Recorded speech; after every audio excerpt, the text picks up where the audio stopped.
On the issues, where do you guys disagree? I looked at the abortion case. I mean, you favor, allow the states to determine this. Yes, sir. I think Donald Trump's on the same page with you on that.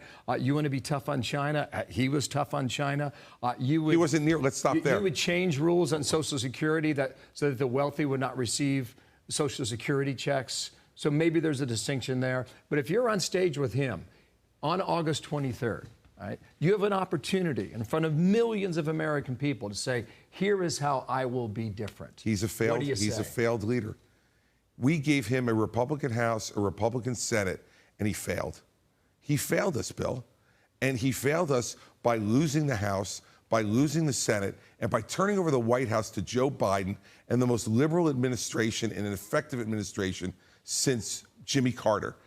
Is that the type of leadership we want, or do we want someone who is governed in a blue state, showing that you can win independent voters, got 61% of the vote for re-election in a state like New Jersey as a Republican, and worked with a Democratic legislature to get pension reform, to fire the Camden City Police Department, leading to a 75% reduction in the murder rate, and gave more educational choice than in any blue state in the country, more charter schools and choice in the city of Newark, and did that with a Democratic legislature? Is that what we need in Washington, or do we need Donald Trump whining, moaning, and making everything about him?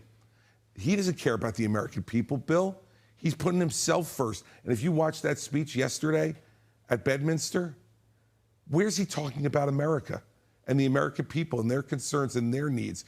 This next administration, if Donald Trump's president, will be all about retribution for him personally. Is that the show we want to watch? Is that the rerun of The Apprentice we want? It's not what I want. Thank you for your time. Thank you, Bill. Please come back. You have about 10 weeks till the debate. Thank you, sir. Looking forward to it. Great to have you here. Thank you so much. See you there. Thanks. Got it.